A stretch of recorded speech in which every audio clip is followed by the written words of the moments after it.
The great thing I just got? You ever see this thing? The watch all time.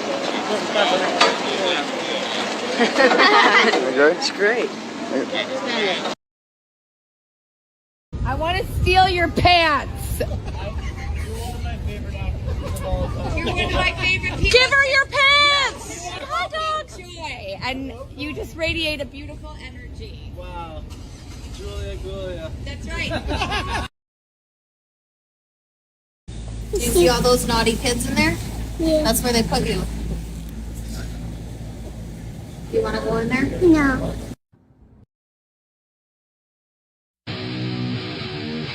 Fights in real life are nothing like you see in movies.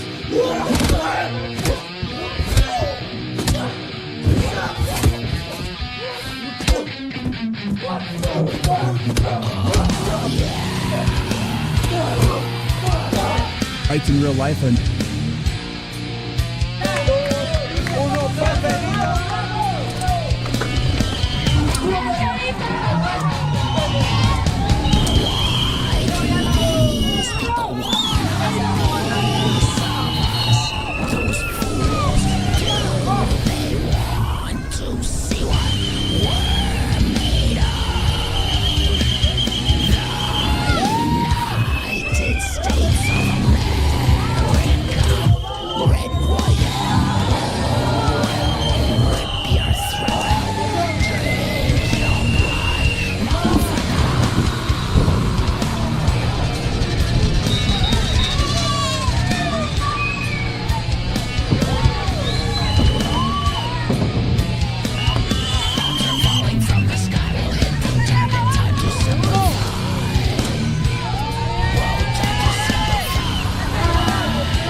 Motherfucker's sleeping in there. Check this shit out. Look at this shit.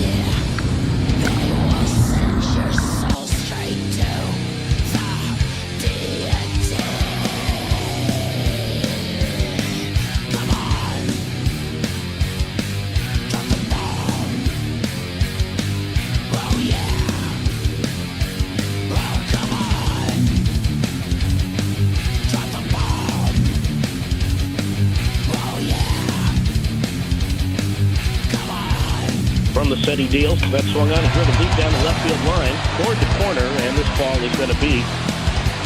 Oh, it's caught! It's not Jake Wald. That's the ball girl. Jake Wald in left field, can't believe it. And look, she shows him up. She just sort of tosses him the ball, saying, take that, Jake. I don't see you making the effort. Alfonso, the catcher, he can't believe it. Let's look at that replay. Oh, my! From the set he deals, that swung on, he driven deep down...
It's rising.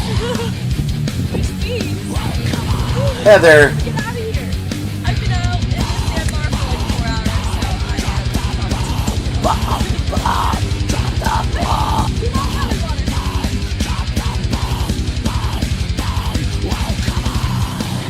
I was involved in a really bad wreck, and attorney Dan Newland got me a check for $500,000. Thank you, Dan. Involved in a car accident? Call me now. 813-888-8000. Local reporting you can trust. You're watching KRQE News 13 at 10. Good evening. It was a chaotic scene in an Albuquerque courtroom today when violence abruptly broke out, leading to law enforcement breaking up several people who jumped in the fray. KRQE News 13's Chandler Farnsworth has the story. As proceedings kicked off in court Friday morning, things were going as usual. You can see the defendant, Alex Ortiz, standing at the podium with his attorney.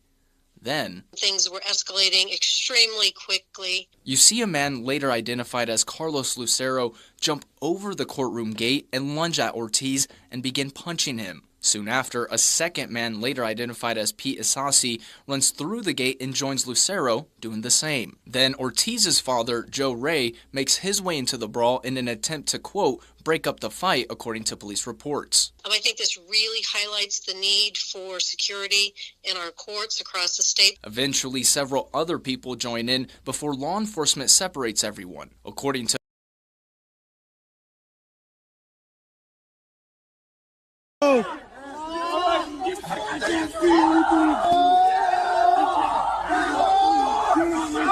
One more fucking more bitch.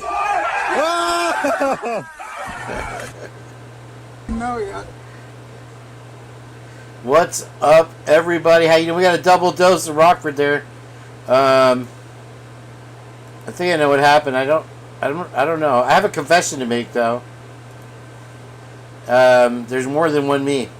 No, I don't know if you can see or not, but damn bug bit my face right there. Look at my nose too. You can see now, right there, where I meg peed myself, and then this gore is healing up. So yeah, I'm a mess. I'll survive. I'll get over it. How's everybody doing? Welcome in tonight. Let me turn off this AC here. Oh, it's a little warm down here in Florida sometimes, you know. I can't even turn it on. There we go. That's better. Welcome in, everybody. I am Kane B. I will be taking care of all of you tonight, one at a time. Angel D's here. Meg P. My boy Twizzle Stick. Jam Rocks will be with us later. Coming in here. And this one here that we got starting out is going to be from Mr. Jam Rocks himself. And it is called, wow, this is really weird. Okay. Well, I guess I have to... yeah, there we go. That's why we got a double dose. Rowie, what's up? Alright, and let's check. Yep, there we go. Alright, and it doesn't really have to be backwards, but you know, I don't know. Maybe this one probably won't work with it backwards, so I'll play it forward. Let's see here. I always wanted to play stuff backwards, but start from the beginning. Think about that one. You can't do it. Just play it backwards. You got to play it from the end to the beginning. I want to play it backwards from the beginning to the end. For the Windows PC, Mac, iOS, everything. Yeah. Those emojis, they're secretly demonic sigils. Oh, really? So, do you ever hear about the lesser, I think it's called the Lesser Book of Solomon? No, I haven't. So there's this book, you know King Solomon in the Bible? Yeah. He's the one that was able to tame every single demon. Mm-hmm. And he wrote a book. And in the book, he wrote these sigils which would control, but also summon certain demons. What the heck? And guess how many there were? 72 exactly. So secretly, every single emoji fam is actually a demonic sigil to summon a demon. Check this out. Wait, what do you mean? Yeah. Let me see. So every single emoji, like even a laughing emoji? Every single emoji. Look at this. Whoa. So you see that? The X is on the eyes. You see this? Oh, it like recreated, but that's his. This is his actual thing. Now check this out. Boom. Remember the smoke one? Yeah, yo, it's not even like by accident, because this shit could feel like an accident, but look, you're telling me that's an accident? Oh, you're telling me this is an accident? No, that one. The crying emoji with the tears and it makes the exact sigil? Come on, no. Stop playing. That's real. Look at this one with the teeth. Yo, it's not a game. Yo, this shit is real. So like the original 72, he was already drawn out. It's all the same, fam. Look, with the eyes, the glasses, with the teeth. Look, you see the two? The teeth. Yeah, fam. This is not a game, bro. Shit, bro. Yo, red alert. Yeah. Pretty crazy, right?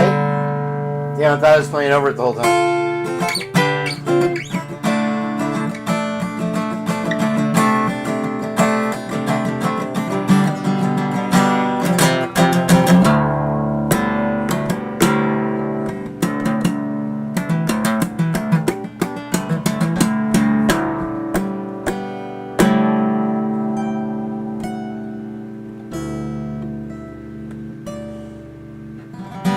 Alright, cool, let's get underway. I got a lot. Don't have a whole lot of time for you guys, and I gotta shut it down around 9 o'clock. Sorry. We'll run it quick, though, and we'll run it fast. Love Tina, get up here. We got here tonight. Swiffer Fly is here. Danger Zone. Tax Max Thunderclaps. Woke up 1984. Finally made one. Alright, that's good. Where's my Christina Nevada? Huh. Samara's here. Dan the Man. Man. Alright, the whole gang. And let's see who else. Be Real, thank you for coming in. Okay, so we have a little bit to watch. I understand you guys had a little fun without me in Miss Potts' chat there. Let's get right to the politics that I don't do. This is left over from the other day. USAID is not only not cooperative, they undermine the work that we're doing in that country. We had no choice but to take dramatic steps to bring this thing under control. So breaking today, Secretary of State Marco Rubio taking over as acting head of USAID under the State Department umbrella as protesters rally outside the D.C. headquarters of this agency. And Elon Musk has become laser focused on this agency for the moment and is threatening to use Doge to gut this agency entirely. USAID used $38 billion last year to fund global poverty and disease relief, but President Trump is calling out spending on programs like $14.1 million for gender equality, for climate change in Tanzania. Watch. Went crazy during the Biden administration. They went totally crazy what they were doing and the money they were giving to people that shouldn't be getting it and to agencies and others that shouldn't be getting it. It was a shame. So they're tremendous fraud. I love the concept, but they turn out to be radical left lunatics. And the concept of it is good, but it's all about the...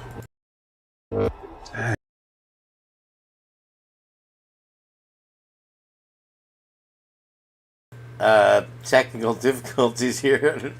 We got a spinning wheel, folks. I can't get rid of it. There we go. Okay. And I can't get rid of it. Heather. Oh. The talent on the show. Brian Rambles. Looky there. He's back. That last part. All right. So, anyway, you get the idea. Welcome in, Nothing. How you doing, Jeff H? Okay, ready for round 2. All right, here we go. Twizzle Stick versus Jeff H. Let's see if we get a live chat on this replay. This is from Cold or Covered. A little tale here you might want to check out. Do you know what's hiding in your home? Well, it could be radioactive gas. On average, 2 out of 5 homes in Idaho. Oh, this was from Heather. I'm sorry. Levels high enough to be recommended mitigation. Now, that's according to the Idaho Department of Health and Welfare. Adrielle, you spoke to an agency representative about this. What did you learn? That's right, Hunter. After a school was found to have high radon levels last week, this begged the question, might you find this dangerous gas in other places? The short answer is yes. I spoke with a radon mitigation expert to find out why radon is so prevalent in the state. The colorless, odorless, and invisible radioactive gas is all around us, largely because of geography. Idaho has the 8th highest levels of radon in the country, and the Idaho Department of Health and Welfare estimates that 2 in 5 homes, so 40% of Idaho homes, have elevated levels of radon. We have a map. That's a lot. And I made a comment in Heather's post, and I said, so it wasn't in the water, meaning like it was in the air. And somebody commented back, well, it's in the ground, so it's in the water. And they imitated my 3-dot little thing. I thought that was funny. Anyway, 2 out of 5. In the 80s, when they first started with this radon crap, we all thought it was a scam because we don't have it really here in Florida. But I guess that's the state they were talking about. And maybe that has something to do with it. I don't know. This is real. And you can't really read it. But it's incredible images capture U.S. Navy testing its new laser weapon. And I got 2 articles with it, so you know it's real. And why did I do that? Okay. That's one. There it is. That's the boat that does it. And so this is made to take out drones and missiles and whatever else it encounters, I'm pretty sure. Look at that weapon. So here we are. If you didn't believe me before, now you've seen it for your own eyes. Alright, and here's the second image of the ship in the second article, just so you believe me. Alright, I backed it up. What do you want? Here we go. Tonight's show brought to you by the makers of grape juice.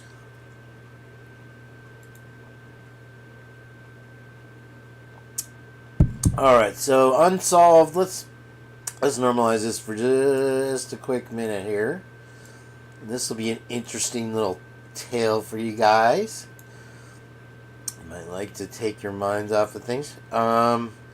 Unsolved murder. Idaho student's skull found in woods 24 years ago. That's right. And let's get our reading glasses on here. Nearly 25 years have passed since hunters found the remains of a missing University of Idaho theater student. State police believe the murderers could be living near the city of Moscow and are asking the public for any information they might have regarding the case of William Hendrick. Can you guys see me tonight? I'm wearing my new golf shirt. How do I look cute? And so William Hendrick, not laughing at him, rest in peace, was a 25-year-old popular drama student attending the University of Idaho in '99 when he disappeared after leaving an off-campus party shortly after Christmas break. Hendricks was an openly gay man. According to Unsolved.com, theories were circulating. I mean, why shouldn't he be happy? Theories were circulating throughout the college community that his sexual preference may have had something to do with his disappearance. It reminds me of a little comment that Viv made about how perhaps Nick Reed making racist comments gave him what he got. That made it okay. Hendrick's skull was found by hunters almost 3 years after he was last seen on that January morning in '99, and other remains.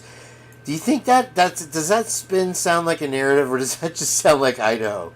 Theories were circulating through the community that his sexual preference may have had something to do with his disappearance.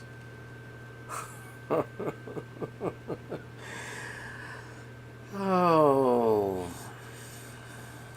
No other remains have turned up. Local police believe Hendricks was murdered.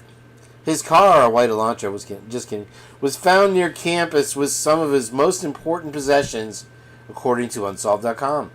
Season 11 of the popular Unsolved Mystery by Robert Stack featured the case in an episode which resulted in tips from public, but nothing that led to an arrest. I think they flooded their own tip line. If you would like to check out the Unsolved Mystery, here is the link for you. Yeah, it's just so believable, rather. David Bird, welcome in, welcome in. Nice to see you. All right, let's keep it rocking here. And has Miss Potts joined us yet? Wait, there's Douglas. How you doing? Trump tariffs. This is left over from the other day. I'll just whatever. Tariffs, blah blah blah. That's old news now. All right, what else? Biden signs. This was from the other day also. Biden signs with major Hollywood agency after leaving office. Look at Hollywood Joe. Check him out. The picture will eventually come up here. There he is. Look at that.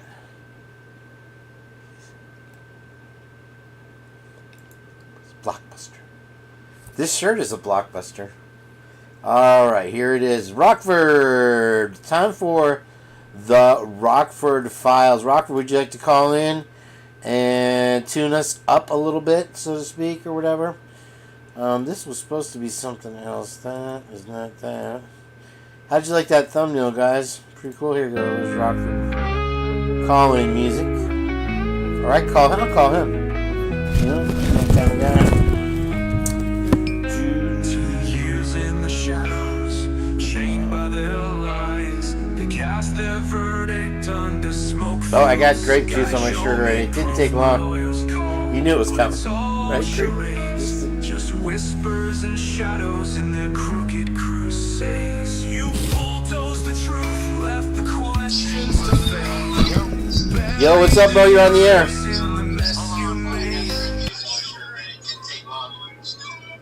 I always forget to hit mute. That's good. That's good. How you doing, bro? I'm doing great. How are you doing, bro? I can barely hear you. Hold on. Now let me get mine. No, it was me. It was me. Oh, okay. Cool. Sorry about that. Hope everybody out there is doing all right tonight. Yeah, it looks like we got a pretty good crowd. We got people from England and Alaska. Wait, where is Alaska? 35 people watching right now. Awesome. Okay, that is great. Yeah, my 35 favorite people. There's Miss Potts. We're just about to watch her show. We're getting into that. What's up with the Rockford Files tonight, brother? Oh, not much. I'm glad you played that video because I tried to explain that to a couple people yesterday, but I didn't have the video handy. You know what I mean? Which video? The emoji thing. Oh yeah. Even if when you see it, you still don't believe it, right? Yeah, they kind of went through it quick.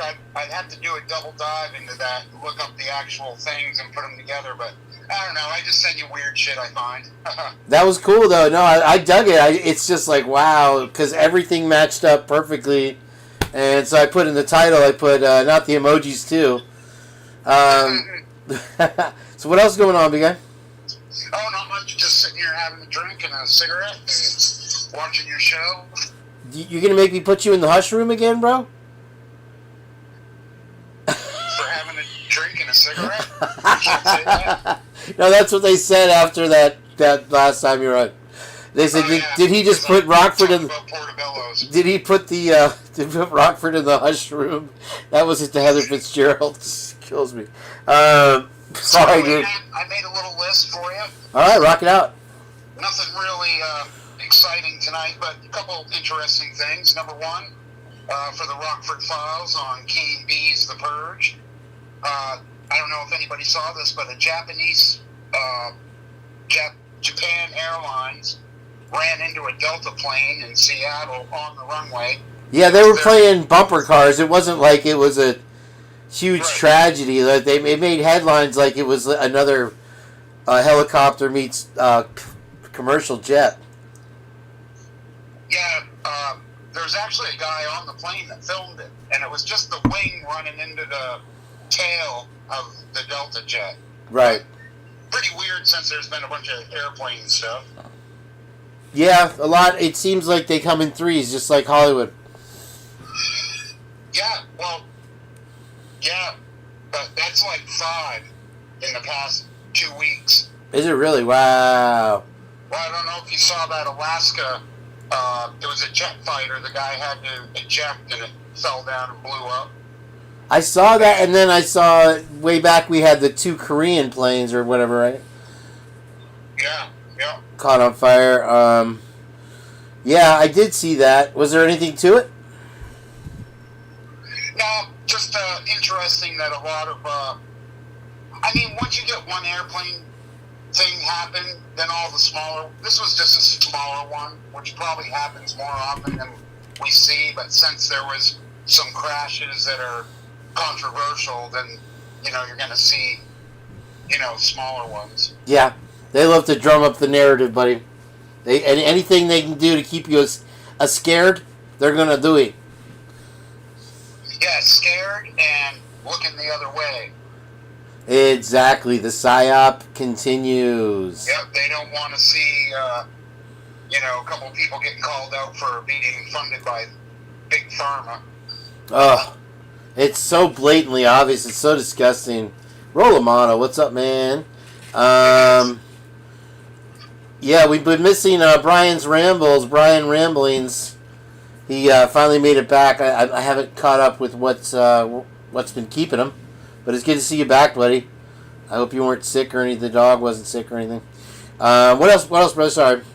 All right, so the next thing I got here is I saw a couple videos on people recording in New York City, like where all the illegal immigrants had all these food vendors set up, and now it's all empty. Oh, wow. So that was all the vendors, illegal vendors are gone. So that was kind of interesting to see now that they got the crackdown or whatever. Yeah, we talked about that. They were stealing from the stores and selling the goods from the stores right out in front of the store on the street. Oh, is that what it was? Holy, that's hilarious. Oh, yeah. They would fill up the U-Haul, and then they would park right in front of the store they stole it from. Because there's no punishment for anything over there. Yeah, that's crazy, man. That's dude, you're going 35 into 25, and you got to go to court around here. Oh, forget it. The HMO will tow your car if your tag's expired. Yeah. I called them today about that, by the way, and she said she would submit it to the committee or whatever. I don't know what that means, so I don't know. You should get on the committee, bro. Oh, I'm going to get the committee, and I'm going to fire the fuck out of this HMO. It's the first thing I'm going to do. HOA? HOA, yeah. Whatever it is. HMO. PPO. I got PTSD from my PTO. I think it's a bunch of POS. It is definitely some BS. Some bullshit. Yeah. What else, bro? So, next on here, I got, everybody knows about Doge and Elon Musk going through and don't get me started. U.S. aid, and they found some very interesting stuff. Oh, yeah, I just played the little clip of that, how much corruption there was, and all this money going to people, man. Yeah. I can never... Marco Rubio, but that's the deep state. Those are all bureaucrats in there. Like, I don't know how they're allowed to do that, and I don't see why everybody's so mad. It's like, yeah, if you get audited by the IRS, you got to show them all your crap. Why can't somebody go in and see what we're paying for? I mean, I don't make a lot of money, but I still paid some taxes, I don't want it being sent to Tanzania to study stuff on Pluto, Well, the messed up thing is, every single one of us combined in here, our entire life's taxes, added up together, wouldn't even pay for a billionth of the corruption that's going on in just the last 4 years. Yeah, I know. The funny thing about it is this has been going on for decades. Oh, yeah, ever since the toilet seats were... Dick Cheney, so it's Republicans and Democrats. Yep. It's like their slush fund. And they're doing the same thing in Canada with all these taxes for green stuff. They say, oh, we're going to buy these solar panels. And it's like, well, who'd you buy the solar panels from? He definitely didn't get them off Wish.com if it cost $150 million. They must have been made in the United States if it costs that much. Man, that's crazy. It is. And then the last thing I just came across this earlier. I don't know if you guys all remember. Remember when they got those Mars satellite orbiters that are taking pictures of the surface of Mars? Yeah. Remember when they found the face on Mars? Yeah. And then the next year they're like, oh, it just looked like that. Well, just recently they found a 800 square foot square and a cone that's not too far from that face, which kind of suggests that there was some kind of a civilization on Mars, you know, I don't know, 100,000 years, a billion years ago. So even the Martians had a phallic problem then, huh? I guess so. They had to have a big obelisk in the middle of Mars, too. Yeah, it was weird. It looked like a pyramid, but it was round. That's how the masters of the universe find each other, you know, with the big obelisk. Oh, there's no obelisk. Well, we're not stopping on this planet. So, yeah. So, yeah, that's all I got for you tonight. Okay. You got anything for me? The guy who hired me at the job got fired today, and I really liked him, unfortunately. And then the manager, it looks like she's on the edge of her rope with this because he did everything. So I like it there, though, but she's trying to push all these hours. She's trying to get me to work his hours now. And I got a new pair of shoes, so that helped big time with my knee. Awesome. Wasn't even hurting today. And otherwise things are going pretty good. I'm gonna try to get rope Miss Potts up here if I possibly can. So, and I got a lot of this shit. So I'm gonna tell you to kick bricks. All right, Kick I just some want to say rocks. to woke up 1984. Do I mean Greenland? Just want to say, ha ha ha ha. Hell yeah. The face on Greenland. Well, they've been there. There was a cover I remember of Time magazine back in the 70s with that face on it. You know, and it's always been. It's like we're there with the Sasquatch thing. You know, you can never really prove it. And yeah, well, now they found stuff around it. Yes, if you have a right angle, that's not normally natural. Martian made. Sorry. Yeah. I don't want to get their pronouns wrong. Excuse me. You got me on that. Here's your pronoun, Mr. Martian. All right, here we go. I'm going to let you go. I'm going to see Miss Potts will join us. And she's going to talk us through what's going to go with this Frank's hearing. So that's Rockford, everybody. Thanks for being here, brother. Hey, everybody, have fun. Be safe. Like my son and my dad say, love you, be dangerous. Right on. All right, I'll talk to you later, brother. All right, bro, we'll talk to you. See you later, everyone. Later, Rockford. Later. All right, that's Rockford there, everybody. Thank you for having him tonight. Our wonderful co-host, Mr. Rockford. And let's see what else I got for you real quick. Let's get to Miss Potts. And, and I'll put a link in there in a minute. Twiz has been chip-chapping about this live you had today, lady. All day long. Okay, let's watch this first.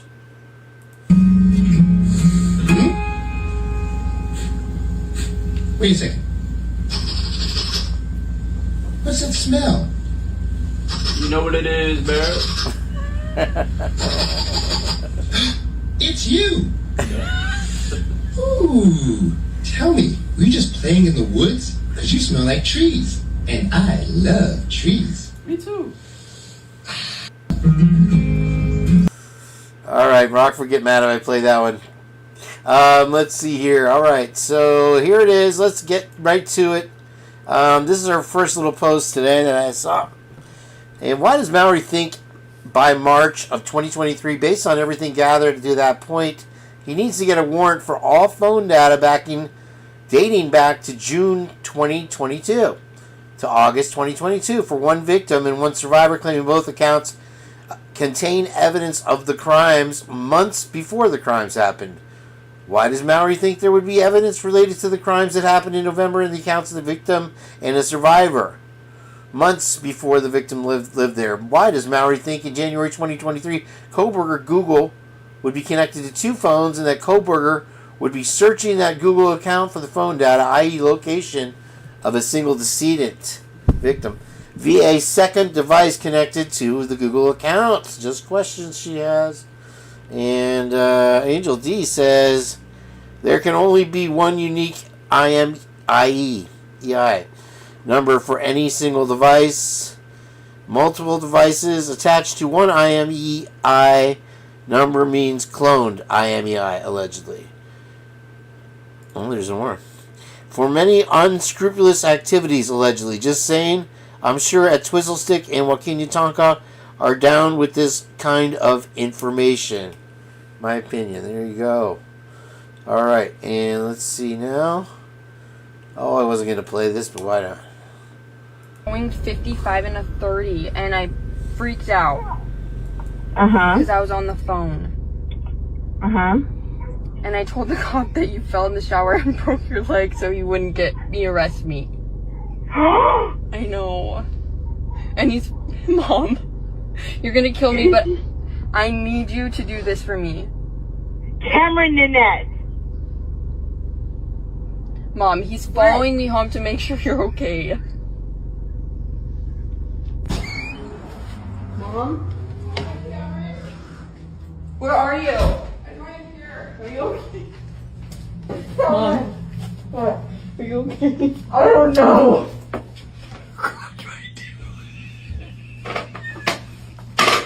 I hate you. I put fake tears. Hello?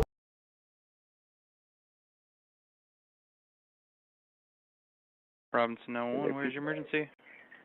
Hey, This is the one from Colder Covered. The fire department to see there's a fire in our subdivision, but it may just be them burning brush because they're building houses, but I wasn't sure. And this is One a that had dog subdivision in Robinson. that They said to call to see somebody had a burn permit. helped solve a crime, a murder. I can't see anybody over there.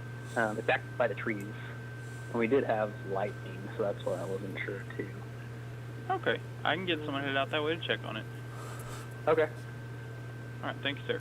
Thanks.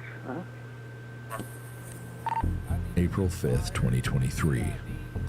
Police in Robinson, Texas receive a call about a brush fire on Heston Circle, a residential street just south of Waco. Upon arrival, officers discover something far worse than a brush fire, a human body engulfed in flames, burned beyond recognition. 12 to 04.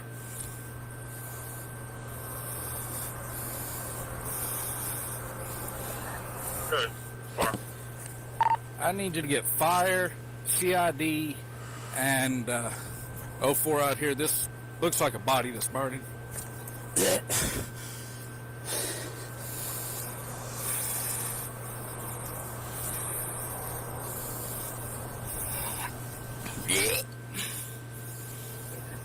Stand by for fire page. That's not me, by the way.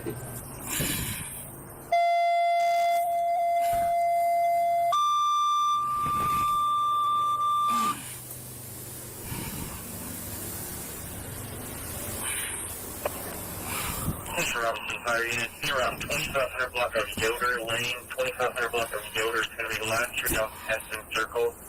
It's going to be for a subject possibly on fire out of that address. Robinson timeout, 1014.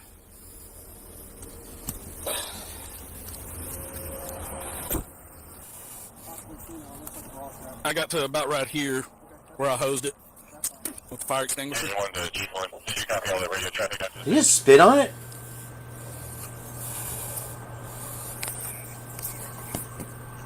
I scooch to the side so I can go ahead and get a couple pictures.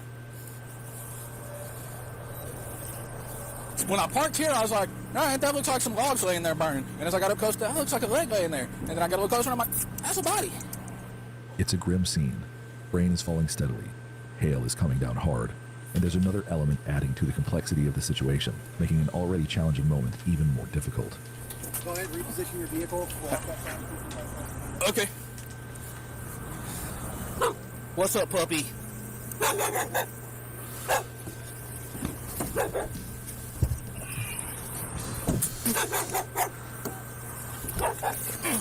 Dynamite! Nearby, a white Labradoodle barks frantically, refusing to leave the scene. Come here. Officers try to capture the dog, but it evades them, as if guarding the site. What's up, doggy? You sure are hanging around here. Is that your person over there? Hey, the way that dog's hanging around. I think it's the lady's dog. That dog sure is hanging around, which makes me think. Is there anybody at the station that could bring us the chip checker? Like at the fire station or over to the PD? Is the dog trying to be protective or trying to lead us over there? Because it looks like she's trying to lead us over there. Come here. What I don't want her to do is I don't want her to run through it. Right. Yeah. It's okay. She's freaking out. 10:36 p.m. re-entered scene because it's flaring up to put it out with the extinguisher again.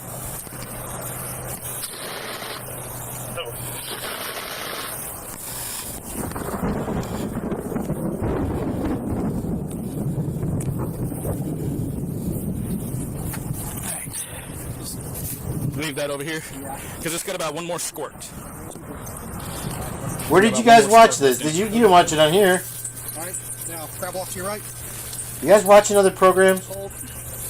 I know you're not eating my mustard seed cereal. That's okay. T understands. The next morning, a local resident finds the same dog sitting at the scene where the fire had been burning. The citizen calls. They left them overnight? Who are able to capture the dog and scan its microchip. What's wrong with They learn the these dog is cops? named Titan, and he belongs to Mandy Rose Reynolds, a 26-year-old from San Marcos, Texas. Police call the phone number linked to the dog's tag. They leave a message and quickly get a call back. Robinson Police. Yes, hi, my name's Mandy Reynolds, and I got a message that you guys found my dog. Oh, perfect. Let me put you on just a brief hold here. Give me Oh one moment. I'll be no! with the person Oh that no! I have a bad feeling about this. This is Detective Perry. Hi, I just got a message saying you guys found my dog. We believe so. So, what is your dog? He's a poodle retriever mix. Poodle retriever mix? Yeah, he's white. Okay. Where does the dog belong? Well, I was on my way to Wichita, Kansas, and I live in San Marcos, and Titan is his name. He just ran off. He ran off from where? From Waco. Were you staying in Waco? No, I was on my way to Wichita. Okay, did you made a stop somewhere? Yeah, at a rest area. What was your name? I apologize. My name is Mandy. And where is the chip registered out of? The chip would be registered out of Tennessee, I believe. That's why we named him Titan. Who named him? That's why we named him Titan. Me and my fiance. Too fast, fiancé. too fast, please. Yep. Do you want me to come get him, or I don't understand. Is he at the pound? So we just put him at the pound, but we put a hold on him because we were trying to figure out who he belonged to. We didn't want him to, come up available for adoption without, not trying to find the owner, right? Well, the microchip has my info on it. I mean, they meant. And fiance left him. Is he there in San Marcos with you? No, he's not. He's in Wichita. He's paid. So you were coming back from Wichita, or you were going to Wichita? We were going to Wichita to drop him off because he wants to see his grandmother. She's sick. So we were on our way. There, and Titan run off, and we looked for him for a couple of hours. And how long ago was this that he's been out? Oh, I don't know. This would have been around 1 in the morning. One last night? About one last night? Yeah. What time did you guys find him? They ran the chip this morning. Okay. So I'm just trying to figure out how far this dog went. That's just pretty incredible. What you said you were at a rest stop? Like, was it a gas station? Yeah, some type of gas station. Like a truck stop? Sorry. Describe it to me. Sure. Yeah. I mean, I really couldn't in your average gas station, I guess, in Waco. I know that's the only really thing I remember is that it was in Waco. Okay. And what kind of vehicle do you drive in case we got to meet up and get this dog back to you? I'm in. Well, hold on. Well, what vehicle was I in, or what vehicle was I in? Yeah. What were you in? I was in a silver Toyota Camry. Like a newer one, older one? Sure. Detective, I hate to cut you off, but I'm actually at work, and I just I want my dog. Yeah, sorry, no, guys, sorry guys have to deal with that, but yeah, I'll come get him. What is it? I mean, 100 miles. So that's what I'm trying to figure out is so your name is Mandy Rose Reynolds. Sure. So about 1 o'clock last night, you and were at a rest stop. Oh, Jesus Christ! Yes. What? I mean, what is the interrogation about? No, I'm just trying to make sure I understand why. You know what? That dog, that's my It was dog. a murder, Let's you get know. that straight, detective. Okay, and that's fine. I understand that. You know what? I'll just come to the pound. Goodbye. Less than an hour later, Detective Perry calls Mandy back. Mandy? Yeah. Hey, this is Detective Perry. I think we got off on the wrong foot. So the reason I'm asking some questions, I'm just going to be upfront with you, okay? We found your dog in a field, okay? In the field was a crime scene of a deceased person. And Oh that my is, God. so I didn't want to give you all the details because that's kind of sensitive, right? But that is why I was asking some questions to verify how the dog got there, what's going on. And so I think it's just fair for me to let you know that information to understand why I'm asking certain questions, okay? Oh, wow. So I do apologize. I should have probably told you that easier, but some things you just don't want to disclose. Okay, man, you took my little doggy. Well, Mandy. Sure, and I've just been stressing about Titan, and we paid a lot of money for him, and I mean, geez, that field. Good Lord, I just wonder how long he was outside. So, and now you understand why I was asking questions. I'm just trying to get a timeline of maybe how long even the pup was out. I'm sorry, sir. Wow. That's okay. That's okay. I can't even imagine what he went through, and then now there's a deceased person. Like, oh my God. So, was this last night that Titan ran away? Yeah, it was just last night. So, or I guess I should say this morning. You said. Yeah, it was been about midnight 1. Midnight 1. Honestly, sir, I don't know. It's something like that. Okay. This number comes back to a different name. Are you on somebody's phone plan? No, yes. Okay. Whose phone plan are you on? This would be my fiance's grandfather. Okay, what's his name? My fiance's grandfather? Yes, I just wanted to verify. That way I can close that name off. I'm going to be frank with you, sir. I'm sorry that this happened, but I cannot waste my whole day speaking to you. I'll come get Titan, and you guys can cross me off your list. I'm sorry that is so unfortunate, but I'm not going to be interrogated when my puppy ran off. No, I'm just trying to verify. Like I said, some information. I'm not. No, sir. No, sir. You're being you're being very pushy. For one, for two, you're treating me like a criminal. Okay. No, I'm not gonna do that. I'm really not. I'm just trying to figure out how long the pup was there. That could determine if the puppy messed with the body. If the puppy messed with the body. I mean, yeah. Dogs are natural scavengers. You think my little Titan would go? Oh my, detective! With all due respect, do not call me back. Well, Titan is on a police hold. You're not going to be able to get him out. Titan is on a police hold. That's correct. Well, then I will have my attorney call you. To the police, something seems off about the conversation. Why is Mandy being so defensive? Her story doesn't seem to add up. Acting on a hunch, Robinson police contact authorities in San Marcos, where Mandy lives. Officers conduct a welfare check at her apartment, only to find it completely empty. Her belongings gone, and her black Honda Accord missing. It seems they are now onto something. Who was that person they spoke to on the phone about Titan? Could the body at the crime scene have something to do with Mandy's disappearance? Police run Mandy's vehicle through a license plate reader database and discover it's been spotted in Wichita, Kansas, nearly 500 miles away. A search for her car gets underway. Meanwhile, dental records confirm the burned body is Mandy Reynolds. An autopsy reveals she was shot in the head, and her killer tried to destroy evidence by setting her body on fire in the field. Investigators conclude that Mandy had been burned inside a large plastic storage container, where they also discovered a spent shell casing. Mandy Reynolds was a kind-hearted soul. Her friends and family described her as vibrant, creative, and generous. She had recently opened her home to her cousin, Derek Joseph Dagno, giving him a chance to get back on his feet. What she didn't know was that this act of kindness would have devastating consequences. On April 8, 2023, Wichita police spot Mandy's missing car. When officers attempt a traffic stop, the driver speeds off, leading them on a high-speed chase that reaches over 100 miles per hour and lasts nearly 30 minutes. The suspect vehicle involved in 01, possible 01 suspect in the vehicle. Keep that in mind. I don't know where he's at now. He's running away. Go perimeter. Go running again. Is that him up there weaving through traffic still? He's approaching Tyler. Okay. Go.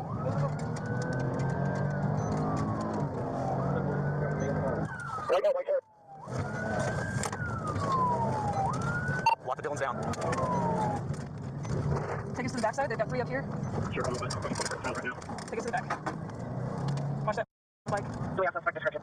Yeah, he ran into the Dylans. White shirt. White shirt.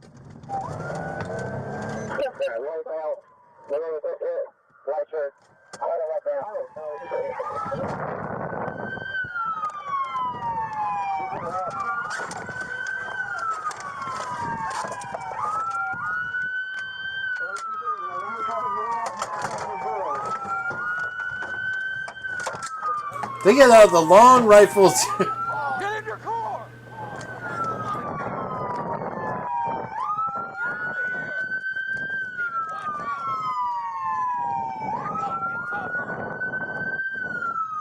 Get somebody to the rear of the Dylans. Back up, get cover, back up, they're leaving.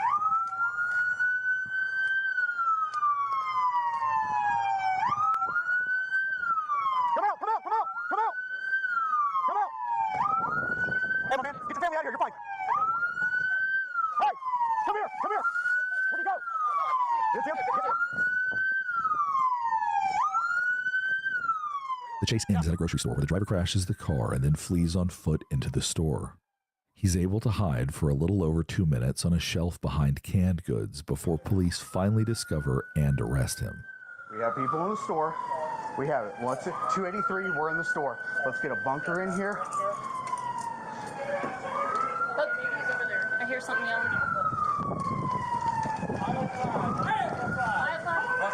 Come on!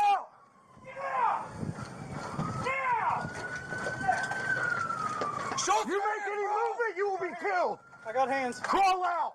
Crawl out towards the sound of our voice. Somebody get less lethal. Somebody's got to back off one direction or the other. Place lethal. Go ahead. Hold on. Crawl out towards us. You're going to have to move with me. Ready? Yep.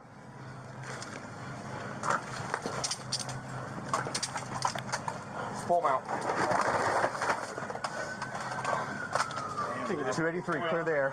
One in custody. We need to go with cameras. Make sure you didn't toss anything. Let's get EMS inside for the suspect. Aisle 5. Aisle 5 might be withdrawing. Or ODing, sorry. Hey, brother, what'd you take? What'd you take? Hey. Did you take something? Bills? He might have taken something. Alright, so we get him outside.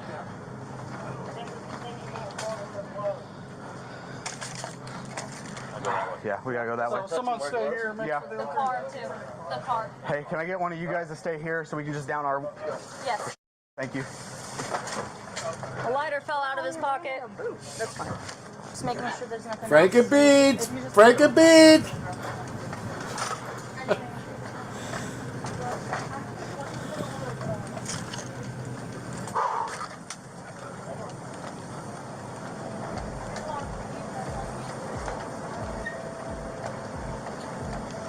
So you calling it? Yeah. Good job, man.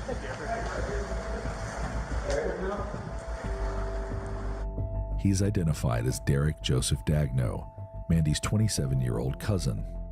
Derek Dagno's extensive criminal history reveals a troubling pattern of offenses that allowed a dangerous individual to move freely between locations.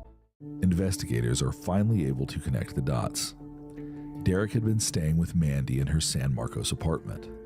Just days before the murder, surveillance footage would later show Derek purchasing a gas can, a shovel, and a large plastic container. Derek then murders Mandy in her own home. Investigators would determine that Derek shot her in the head before transporting her body and Titan to Robinson, Texas. Evidence from the car links him to the crime. Inside, they find the pistol used to kill Mandy. In November 2024, Derek Dagno stood tall for Mandy's murder. The evidence is overwhelming. The surveillance footage, the murder weapon, and his attempts to flee. The jury was presented with his extensive criminal history, which included 9 felony convictions dating back to when he was 15 years old. Among these were violent offenses, such as a shooting he committed in Kansas as a juvenile. It takes the jury just 30 minutes to convict him. He's sentenced to life in prison. After the verdict was delivered, tensions boiled over in the courtroom, leading to a heated argument between members of both families. The conflict escalated when Dagno's brother-in-law attempted to strike someone and was escorted out of the courtroom in handcuffs. He was later released. Through it all, Titan remained a symbol of Mandy's love and loyalty. He refused to leave her side, even in death, and his presence was key to uncovering the truth. A GoFundMe has also been set up after her death. A motive hasn't been identified, but authorities learned Mandy had recently moved from Idaho to San Marcos, Texas, to be closer to her best friend. Filled with excitement for her future, she was considering college and had so much to look forward to. But Derek, under false pretenses, reached out to Mandy, leading her to travel to Kansas to bring him back to Texas for what she thought would be a brief visit. Little did she know she had invited a killer into her home. The story of Mandy Rose Reynolds is one of heartbreak and betrayal, but also of resilience and loyalty. It reminds. Wow, cold or covered? Thank you very much for that awesome story. All right, where are we at? Maybe I can just let Miss Potts have the night off. There's a tactic that all intelligence operatives learn, and it's called elicitation. You use statements instead of questions to get the most powerful information from other people. When a person's being asked a question, it raises a little door in the brain that says, I need to be careful about the answer. If you're responding to a statement, your brain does not have that little security guard that comes out. Let's just imagine you and me took an Uber to get here, and we get into that Uber, and I say, I just read online that Uber drivers were rated the #1 job satisfaction of all the jobs in the country. And I just said a statement, right? And he's going to turn around and go, what? Where did you see this? So that starts a conversation. Then he says, no, it's really bad. You know, I do this, and then I do disbelief. No way. There's no way that company would treat you like that. He goes, oh yeah, you will never guess what happened just a couple weeks ago. And then he just kind of goes into this deep story that he would never tell another client. Who does he tell these stories to? Friends. I've made his brain start behaving in friend mode, and I haven't even asked any questions yet. Here's a tactic that all intelligence. Pretty good stuff there. Donna Salamander's with us tonight. All right, and we got all the old gangs here tonight. I'm so happy to see Tanel Ray and Tara. Oh, who's this? Celtic Spike, Jeff H. What? All right, let's get it on, babies. Striker. We're doing pretty good on time. We're not even in an hour yet. All right, so what's this? And I'll read this cautiously. What's this? What's that about the car not having a front license plate? And let's talk about that license plate for a second, though. That's not something you can see. Now, Heather transcribes all the hearings and stuff. So this is her handwriting. It's very neat. Let's talk about that license plate. From the videos and that testimony you heard today, you can't see that from the video. The cops relied on here. So that little bit about the license plate, that's something a little bit extra that happened after we have the IGG. Like this was really odd. And this is MSN, and I clicked on it and had it queued up for the last show. And before the last show aired, this came up. And the headline was, General, I forgot what general, one of the higher ranking generals, said, prepare for war. And I literally clicked back on it a minute later, and this is what I got. So that was kind of, And so there's that. Okay. Let's see here. Where are they now? And so we know where he is.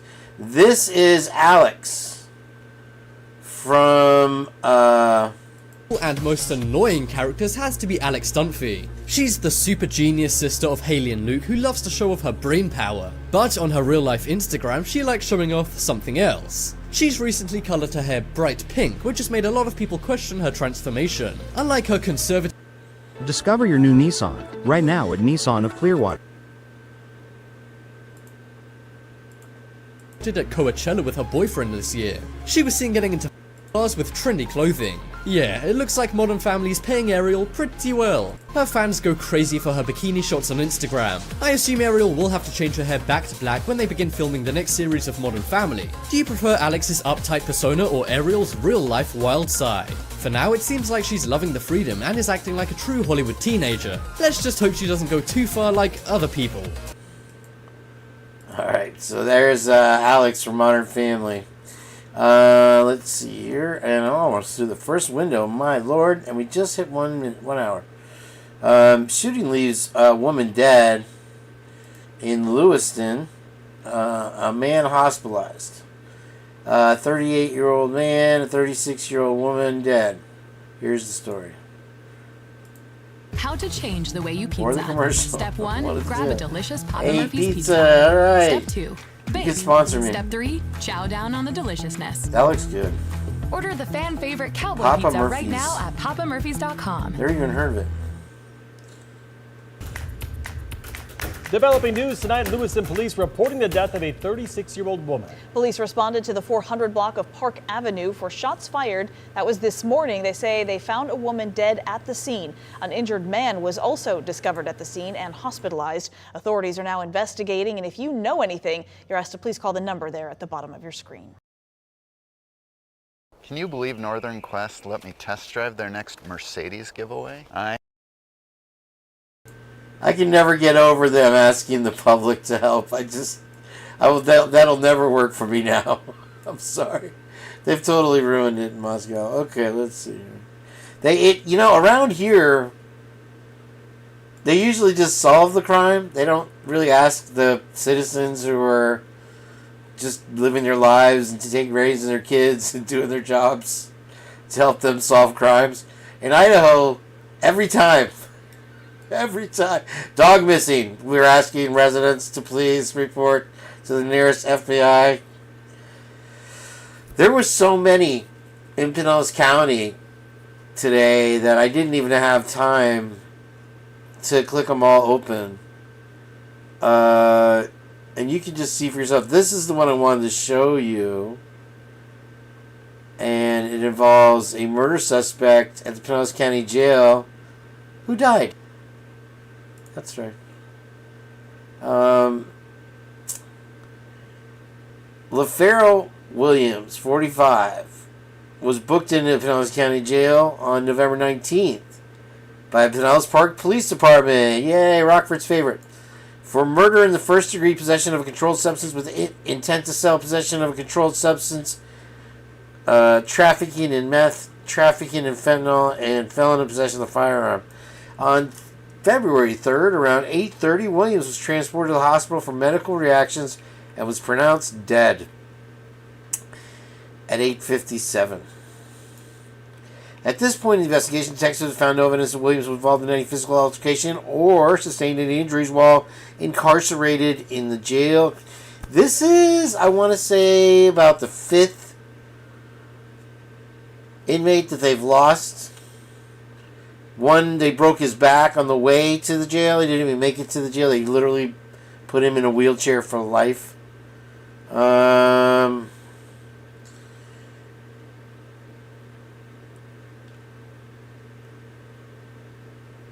Yeah, so there's the case anyway. Yeah. Alright, there was the thing. Okay, and then there's, window 1 down. Yay, hooray, hip hip hooray. Let's move on. We'll get to Miss Potts here in a second. Hopefully she's still, her attention span is long enough to put up with my gibberish. Alright, let's see here. Let's switch this over so you guys can see. Should I put it forwards again now? I didn't even realize that wasn't even forward.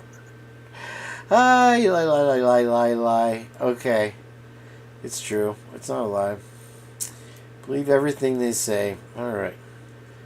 So this is a skull found. We look at that one. And let's see here. Some of these, I had 2 windows and I didn't even realize somehow it happened. This looked like it'd be interesting, but it's not.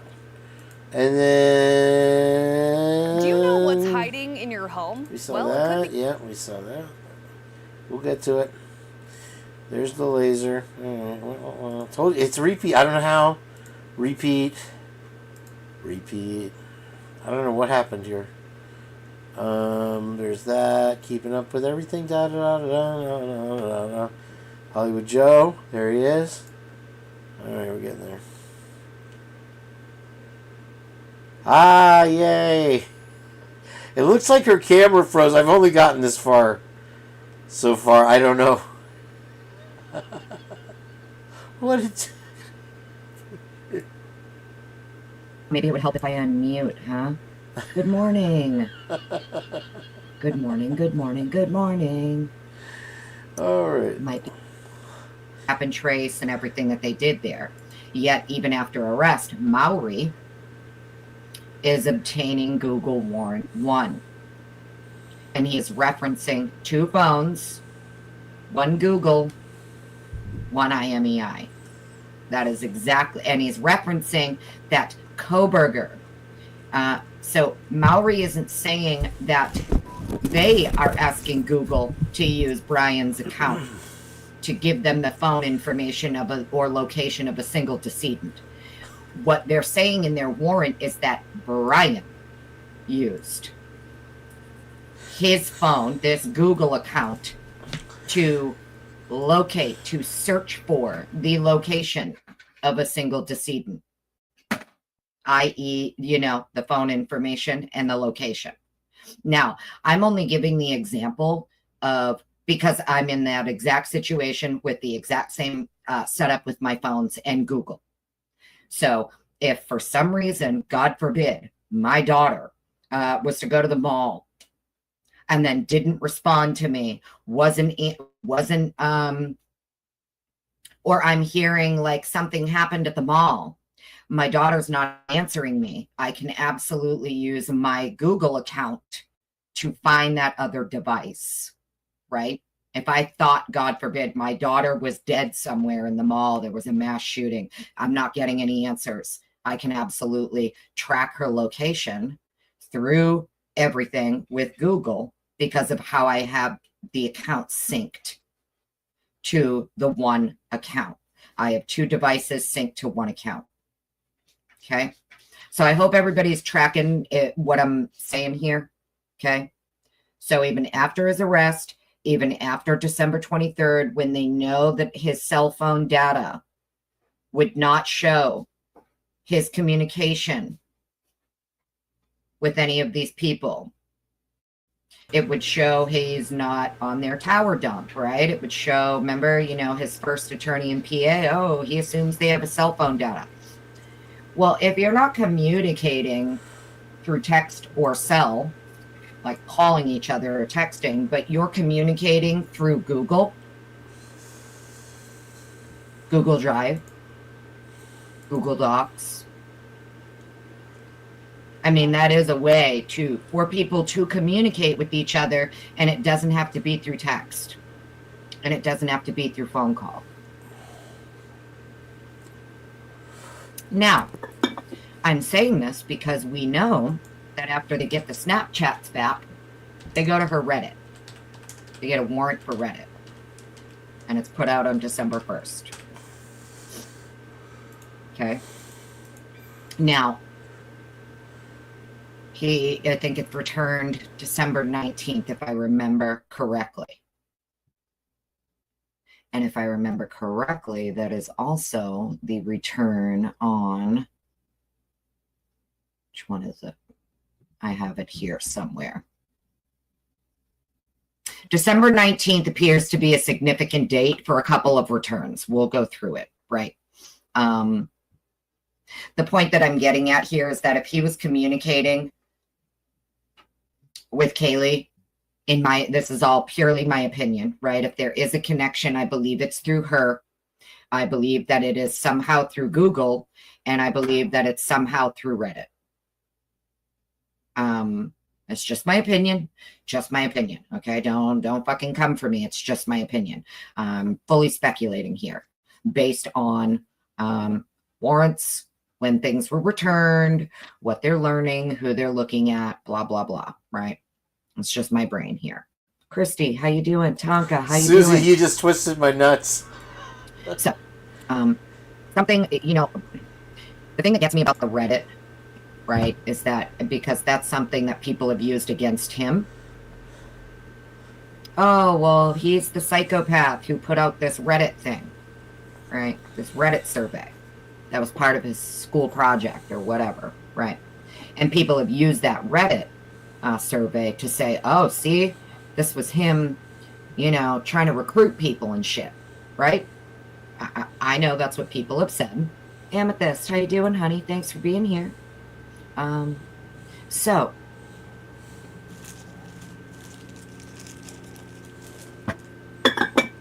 Nelly, hold please. Cat's getting into stuff. Get out of here. You thank you. No, thank you. Okay, so Reddit, back to Reddit. People were saying that, oh, he used this Reddit because he's trying to recruit, you know, other fucking killers or whatever. Right? That was the claim. He's using this Reddit because he's fucking crazy and he's trying to recruit. Okay? Now, this is purely my speculation here, but, and I know it's a question I've asked before, but if Reddit was kind of like their first go-to after Snapchat, right? Right. I mean, how do we know that one of these people didn't respond to his Reddit survey? Dinky, how you doing? Good morning. Thank you for being here. So, you know, that's just my question. And I've had that question exactly, Tonka. There you go. See, you're tracking where I'm going with this. I don't know if she replied to a survey, but wouldn't that be absolutely wild if that's how they got his name so early? Wouldn't it be wild if we find out that, in fact, you know, because when you think about it, it was what, 3 weeks after, I want to say December 3rd, right? So December 1st, he's getting the Reddit warrant. It's when he puts it in, and a couple days later is when the Gonzalez parents did their first interview for Fox, right? In front of the MPD.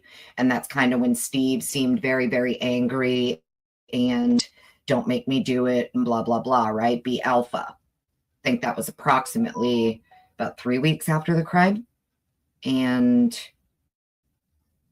2 days after, Mowry puts in for the Reddit. Now, I am not accusing, you know, Kaylee of anything or her parents of anything, but we do know Steve has come out and said that he did some things behind the scenes because he could do things law enforcement couldn't do as a parent.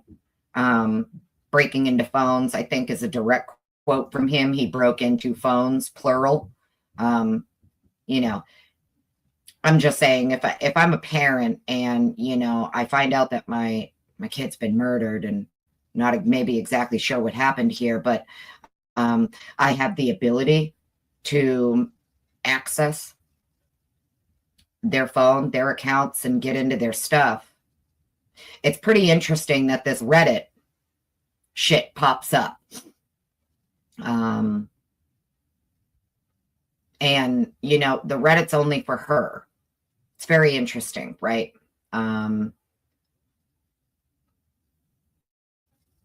But either way, let's get into this. Let me share screen here. First thing I'm going to share here is we are going to look at the order to seal and redact T-Mobile. And the reason that I want to look at that is because, no, there's a way to get me out of here, make that bigger. There we go.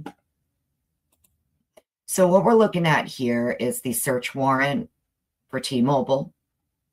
The reason that I wanted to look at this is because it says here, Lawrence Mowry, having given me proof upon oath this day showing probable cause establishing grounds for issuing a search warrant and probable cause to believe property consists of certain evidence of the crime of homicide and burglary occurring at 1122 King Road, Moscow, Idaho, on or about November 13th, 2022,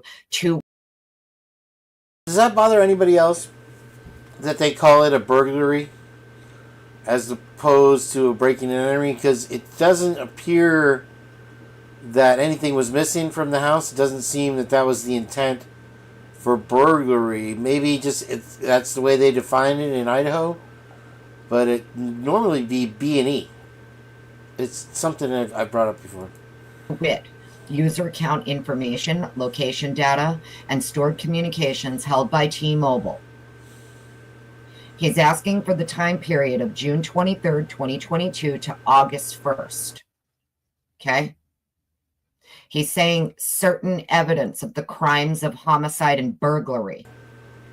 But there has to be some intention. Burglar to burglar is to steal. That's stealing. Are going to be. And they did remove the burglary. That's right. On these phones. This case, what man. he believes. And now, when you look and see who the numbers are for, it is for Kaylee and it's for Dylan. And it's only for the time period of June 23rd to August 1st, prior to Kaylee moving in. Everybody tracking here?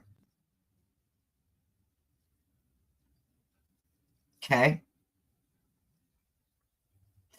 So you're I just want everybody to understand that the police in this warrant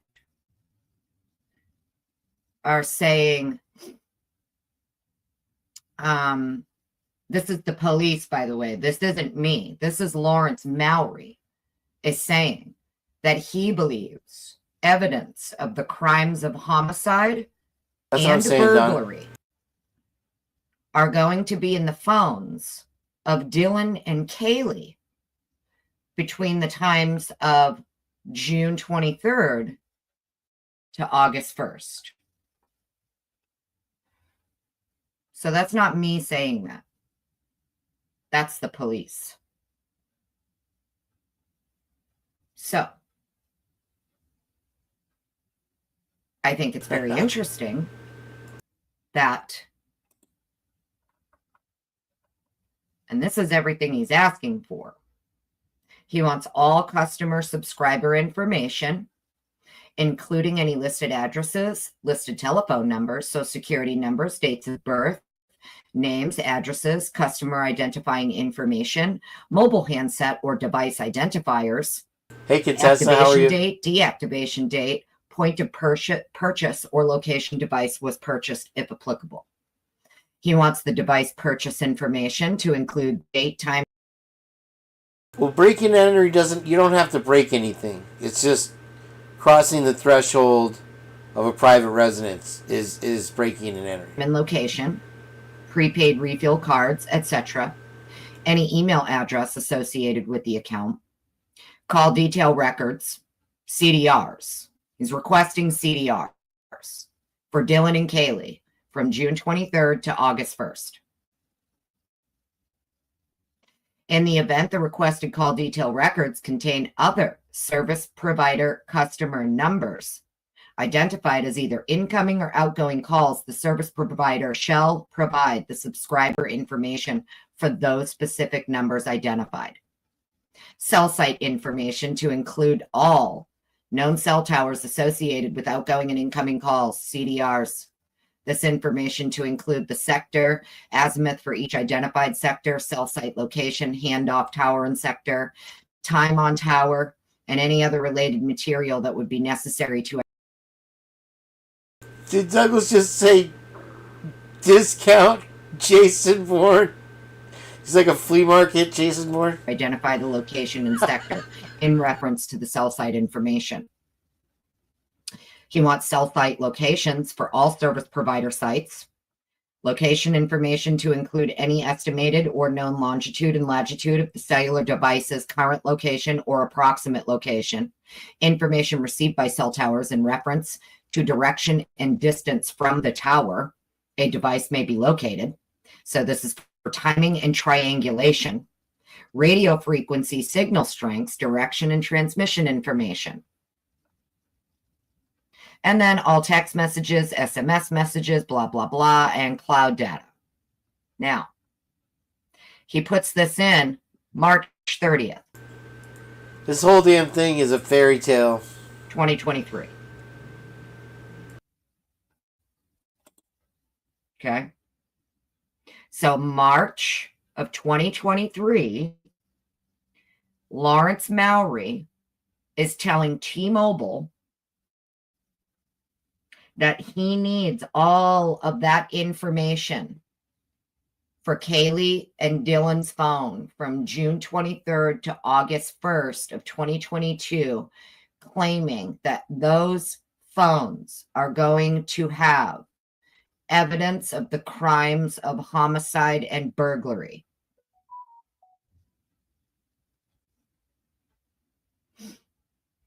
Everybody tracking what I'm saying here? Or, because, you know, I mean, I'm just reading the document and looking at the dates.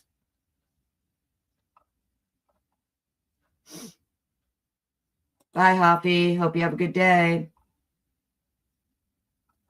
Hey, Paco, how you doing?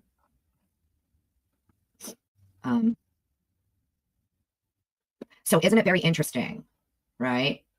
When you actually go back and look at some of this stuff. Now, it is what it is. This was a warrant that was, it says, given under my hand, dated the 30th day of March, 2023 at 2:26 p.m. It's signed by Megan Marshall. And I mean, it is what it is. Lawrence Mowry himself is saying that he has the court, Megan Marshall is saying that Lawrence Mowry gave her proof upon oath and showed probable cause, establishing grounds for issuing a search warrant and probable cause. So Mowry also established probable cause with Megan Marshall to believe that the property of these two devices consists of certain evidence of the crimes of homicide and burglary. And he believes the evidence of that is going to be for the time period of June 23rd, 2022 to August 1st.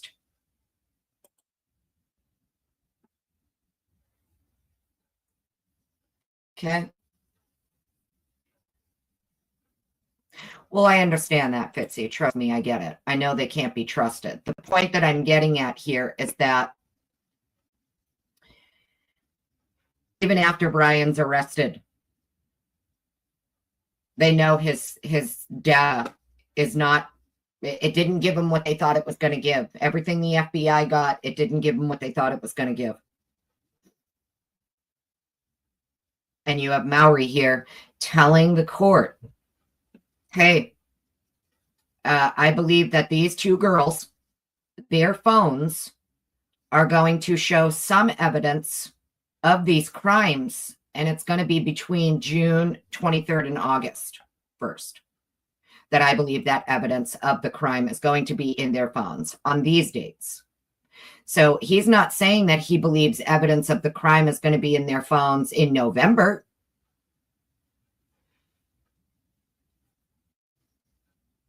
He's saying he thinks that evidence of the crime is going to be in their phones for the summer. That's wild. Which is very interesting, because then that would lead one to believe that he's getting this warrant after Brian's arrest for Dylan and Kaylee's phones, telling the court he needs this warrant for their phones because he believes that evidence of the crime is going to be in their phones from June to August. But he's getting it in March. Very, very interesting, right? Mr. Sentinel, how you doing? Thanks for being here. I think what I'm getting at here is when Mowry words it like this, and these are the dates that he puts in for the court, it's almost like what he's insinuating here is that this crime was planned over the summer. That's just my opinion. But, you know, when you're reading this, I guess if I was the judge, I'd be looking at, I don't know what he told Meghan Marshall. I don't know what probable cause he presented to her. But it sounds like what he said to her, you know, to get this warrant was, hey, we think this crime was planned over the summer, and we think these 2 phones are going to show evidence of that. In this case. So that's a lot of devices. That's a lot of devices that are being brought into this. I mean, you got to factor cell phones, laptops that people are probably using to type on the internet, searching hardware. So Well, I went there's a through lot. Brian's inventory list. I went through Brian's for PA and for Washington, and for him, it's like 20 devices or less from what they seized from his apartment and his parents. And that's including like TVs, computers, and everything, right? TVs, computers, fancy laptop, old towers. They got other cell phones and iPads and whatever tablets from the parents' house. But I want to say it was like approximately 25 devices or less, including the Seagate hard drive. They got something else. So yeah, if you include everything, including like the external hard drives they took and like old computer towers and old laptops and shit. Yeah, I want to say it was like 25 devices or less for Brian. Right. So then, I mean, you got to factor the rest are going to come into the victims, Dylan, Bethany, and people surrounding them were probably contacted to come to the home. I mean, yeah, but aren't one of the families claiming they never got their kid's phone? That phone is still part of evidence.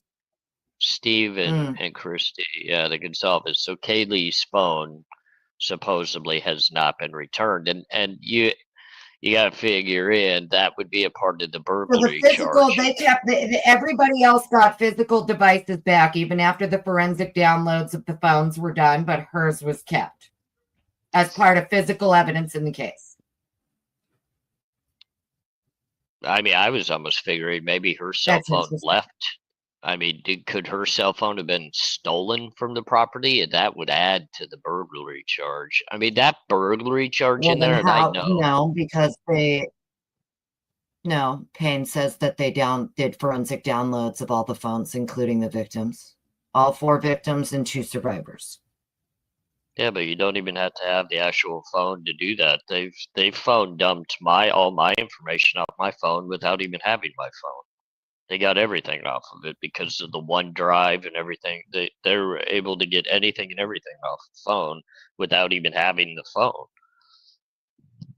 phone. They even knew my Well, text that's what I mean. I'm messaging. not sure. I don't remember police or like law enforcement or anybody from defense or state talking about devices and who got devices back or whatever. I just remember I could have sworn it was her parents who thought it was her mom who said something about, I don't know why they wouldn't give back her phone, right? It doesn't make sense. Yeah. It just makes me think, what's in it? And Steve said, don't. You'll drive yourself crazy thinking about that stuff. And it was phone and laptop, I thought. I thought they kept her laptop, too. Like, I think they have both devices. All I know is that, right. I was hoping...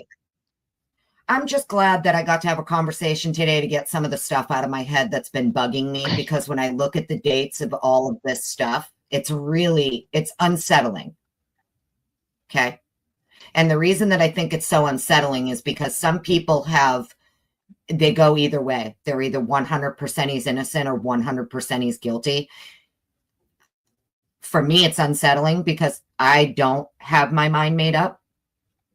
I'm not going to make my mind up until I see all of the evidence. If we get it, if we get Frank's, if we get a trial, I'm not making my mind up until I see everything, But when I look at things like a warrant where police believe that from the time of June 23rd to August 1st, one of these victims and one of these survivors has evidence of the crimes of homicide and burglary on their phone. months before the crime happened, that is concerning. I agree, and I'm with you too. I think we're. So I had a OneDrive and I didn't log into it for like a year. And then one day they just sent me a message that they deleted everything off it. I mean, it was like, you're supposed to have this drive, you have the free thing forever and ever, right? But they just deleted all my pictures and said sorry. They didn't even say sorry. But three of the things that are really standing out here is what's this one? One of the biggest things that my stance on the entire case is I'm not going to judge either way on guilt or not guilt because I haven't seen the evidence. I don't know what all, and I've made the statement, they've got to have something behind those closed doors that gives them the reasoning that they feel as though Brian Coverter committed this crime. I don't think they just pulled him out of a hat. I've never been one that said conspiracy theory or, they manufactured this or they, planted that. I'm a big speaker upon the judicial system, and I want the investigation to be done correctly and honestly. And then whatever end result comes from that, I think will tell the story as long as it's done correctly. And at this point, when I look at the Brian Coverter case and I look at it from a different, point of view, because I've been through the process enough to know this is kind of the way these things go, because I've been investigated enough both by the feds and by the state. I get the little step-by-steps, and what frustrates me is it seems like a lot of steps were missed. I don't think there was enough communication between the FBI and local law enforcement to stay on the same team. And there's a lot of errors that happened, and I think a lot of cutting of corners. And when we get to court, this is going to come down to who tells the best story in their opening statements to catch that jury's mindset and attract them to listening more. And then it's going to get boring through the expert testimony. And then the closing arguments are going to be pure fire. All along, the reason that I've always said that I don't think Brian will make it to trial, and I keep showing you all these things where prisoners pass away in prison, is because you can't try a dead man. So that not only gets them out of the lawsuits later, it also, case closed. Save themselves a ton of money. Save themselves the embarrassment of at least a terrible investigation. Now also, it appears that their phones are being investigated, that something was planned over the summer. That is definitely big. Let's listen to him. But now, what do you think about when it comes to... But now, do you think that the defense is going to introduce like a third-party culpability defense, since they're already referencing unknown blood in the home? I think there's no doubt that they're obviously going to try to do that. Yeah, absolutely. They're going to create that reasonable doubt, and it's also pretty evident just by even how the judge is already speaking about possible second perpetrator that acted with Brian. I mean, I watched that whole hearing, and it was very obvious, the swirling of a feeling that Brian just might not be the only one involved. That's the gist I'm getting from the judge. But then Ann Taylor's making it seem like Brian's not the one involved, that there are others. So this is going to be a big battle. It's going to come down to almost like what happened in Delphi, where a judge is going to have to make a ruling on, is he going to allow this type of defense to come in? And if so, what type of guidelines is he going to put into place? Because we have to be very careful that, and I'm very I don't know. I just don't like it. We don't point fingers at people that have not been involved or put out as a possible suspect or been investigated as one. Like, we can't just throw names from afar and try to piece them into a case that we have no knowledge if they even know anybody of. Even though that's kind of where Brian Koberger is, he did possibly, in our eyes right now, know these individuals, but at the end of the day, maybe he did. We don't know yet. But the judge is going to really put his that's what foot my down live was because, about today. right. I think the That's judge exactly is what going the to live was about today. Does he know?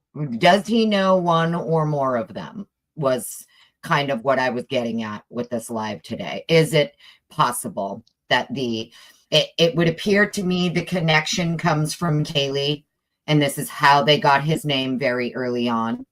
And I think they obtained it via her Reddit and via her Google. December 1st, December 5th. I think that makes a lot of sense, and I would also put out there that would probably be why her family is the most vocal and more out there, if they've also caught wind that their daughter was the connection, that they're going to really strive more so than others to figure out the whys and the hows and what really led to this. And then is there something intertwined in that could maybe look poorly upon Kaylee, which in a case like this, it's so sad because this just brings everything out to the forefront that really is people's privacy and the way, we all live our lives and we live them the way that we best choose to do. We make mistakes, and it's really sad that in a situation like this, just because you lost your life, all of your mistakes have to be brought to the forefront as a reasoning to why you lost your life. And that's kind of sad. If you really think about it, it's kind of sad. But, at the end of the day, that's why I didn't want it to come off as though I'm saying like, oh my God, like Kaylee and Dylan are involved or anything like that. That's not what I'm saying. I'm literally just showing the document of what police are saying they thought. This isn't me saying it. The police are telling the court, in order to obtain warrants, that they believe that one of these victims and one of these survivors has evidence of these crimes and the burglary months before they happened in their phones. And I believe there's also, and then literally December 1st. Go ahead. I'm sorry, I didn't mean to cut you off. There's also No, something with you mail. go for it. Chat away. There's something with mail. Because if you even remember, Steve Gonzalez and Christy Gonzalez said they had to sign off on something to do with a piece of mail or something, investigation into the mail of the home. And a lot of people were talking about, oh, that was cameras. No, that's directly for something that. Thanks for watching this with me, guys. If you're new to The Purge, I'm Kane B. I am your host, and if you're new, hit the subscribe button, join in the chat, mean you don't bite. And so all day long, since I got home from work, Twiz been telling me that he thinks that they know why it happened, and basically what they were doing is trying to fit Brian into the scenario, and it seems at every turn that he doesn't. And also, if Brian was stargazing into the cloud and found something there, it would give motive for retribution on him. That was sent to Kaylee. There's no doubt about that. There's something that was sent to Kaylee that investigators wanted to figure out whether that was something that was ordered online or was that, something was sent to her. And it will be interesting to know when that could possibly have been as well. When did that transpire? Because we haven't heard a lot about that. Wouldn't it be very interesting? Wouldn't it be very, very, very, very, and this is just purely hypothetical speculation, my opinion. Wouldn't it be wild if we find out that the whole mail-related thing and the UPS cameras from the trucks all have to do with the K-bar? That would be Not interesting. being ordered by Brian, by the way. Yeah, getting delivered to the actual 1122. To the King Road home. Yeah. Yeah. Wouldn't that Because, be I mean, wild if if we find out that the knife was that?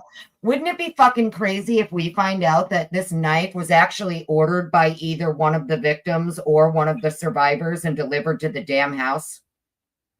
Well, you mean you could also factor in too if they're looking into Kaylee and Dylan's phones. I mean, what if they just ordered it and had it delivered to the home? That would cover why they're searching Or everything. did she have it delivered to her parents' house? Yeah, maybe she had it delivered to her parents in Coeur d'Alene. But if I remember correctly, the video for the UPS trucks or USPS, whatever it was, it was for cameras from the trucks for like a very specific time frame, like 1 week, if I remember correctly. So it was almost like when they put in the warrant for the cameras from the trucks, they knew exactly what time frame they needed to be looking for whatever this delivery is, in my opinion. I agree with you. And I mean, I was also thinking in the back of my mind, you see all the pictures with the kids at the holidays with the various different K-bars. Could that be it? I mean, a K-bar was ordered as a prop for an outfit for Halloween. I mean, there's so much that could go into this. With this case, it's all wide open on what direction it could possibly go, and that's why I understand why you're mentally, just driven to try to sort things out, because it could be exhausting with because everything. For me, if my brain can't make it make sense, and I'm not, I'm nobody. Right? I've never claimed to be anybody. I'm not law enforcement. I'm not a lawyer. I'm nobody. I'm just another person out here reading some docs and, being a snarky ass bitch. That's really all I'm doing. But it does cause me more questions than answers every fucking time I have to go back and look at one of these documents. Because I'm telling you, no matter how many times you look at them, you discover something new every time. And when you look at the dates of when these warrants were actually applied for, when they were returned and when that evidence was submitted to the court, do you get what I'm saying? It's very, very strange that 3 months after Brian is arrested. So we have from December 1st to December 30th, less than a month of getting into her Google and her Reddit. They know exactly who he is. They are tracking him across the country. They are having eyes on. They're getting back-to-back warrants, including for a pen, trap, and trace, and for permission to use a cell site simulator. They're planting cameras all over the parents' private property. It makes sense to so many things if they knew all along why it happened, and then that would tell you why they dropped the shelter-in-place order. Hi, Meanie. And Love Tina is in here. Get up here, Miss Love Tina. Kids go to bed. Okay, so what we don't know is how they got the co-burner, right? And how they're making this fit around them. AR's making a good case for, he doesn't think there's a conspiracy or whatever. I think at best it's a completely bumbled fairy tale that they imagined, and for some reason they got onto this guy, which they haven't mentioned yet, maybe. And so anyway, what else Swizz was saying is that he's 99% sure that Hitler will grant the Franks, and then the attack gloves come out, and there's no dishes to do, there's no coffee mugs, it's just gonna be pew pew pew pew pew pew pew pew, gangsta, boom. And so that'll be cool. Okay. And then they're 3 months later going to T-Mobile saying, hey, by the way, these two phones specifically are going to have evidence of this crime and the burglary, but it's going to be for this time period, which is in the summer before Kaylee even moved there.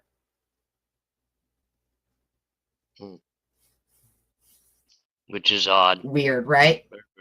Yeah, no, it is very odd. Very, very odd. I mean, who lived there at that time frame? Like, who was actually in the home? Because I don't June think to August. Allegedly, Maddie spent that summer in Boise with Jake. Allegedly, Kaylee wasn't there because she didn't move in until August. So it would have been, I honestly don't know. But Maddie spent the summer with Jake in Boise, allegedly. Yeah, and Dylan didn't move in till just very shortly before this. So she was new to the home. Bethany, I believe, was new to the home. It's very strange.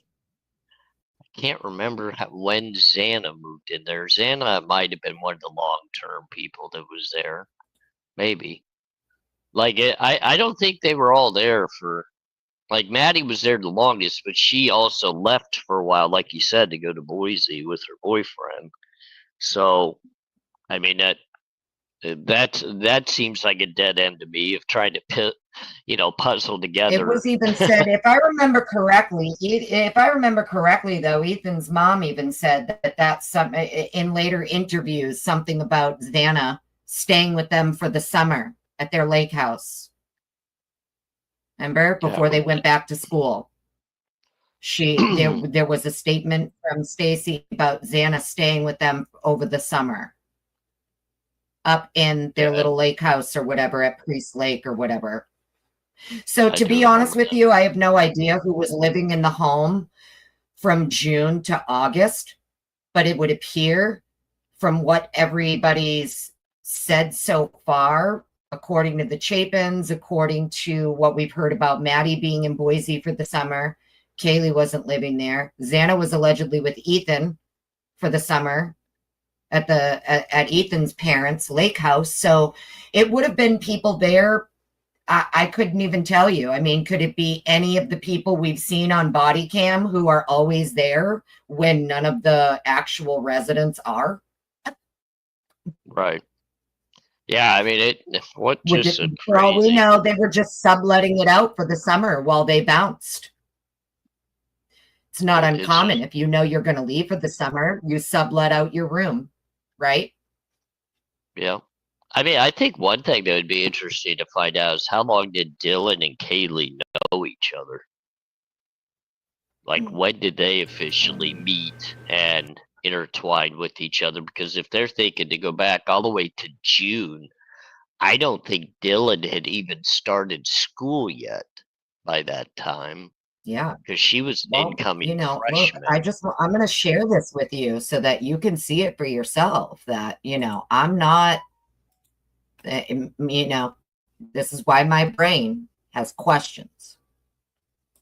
This is exactly why my brain has questions. Because when you look at this, it is strange. Make this as big as possible. I'm going to scroll down here and show you the date. This is submitted. This is the T-Mobile warrant for Dylan and Kaylee.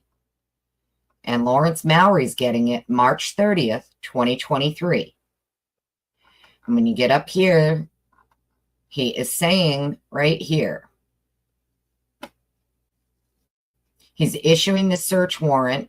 He's established the probable cause to the magistrate to believe property consists of certain evidence of the crimes of homicide and burglary occurring at 1122 King Road, Moscow, on or about November 13th. And then he is asking for the user account information, location data held by T-Mobile for this time period, June 23rd to August 1st. And it's for these two phone numbers, Kaylee and Dylan. So in March of 2023, Lawrence Mowry is telling Megan Marshall evidence of the crimes of homicide is going to be in these two phones for this time period. Isn't that fucking wild? Yeah.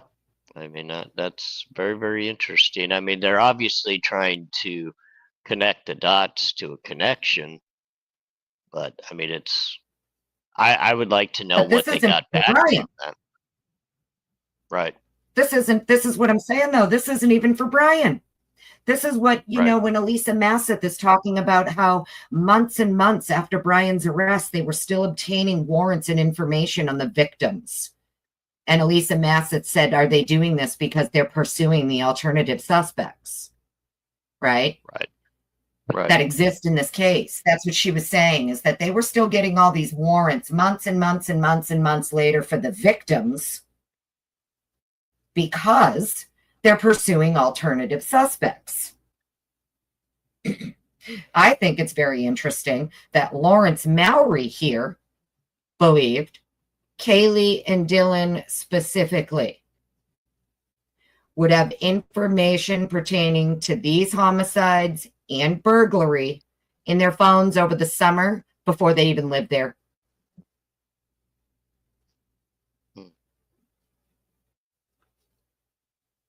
Well, now you got me to where I got to go digging and try to figure things out. Yeah, I would say so. Look, here's what I'll do. I will link every single document that we looked at today.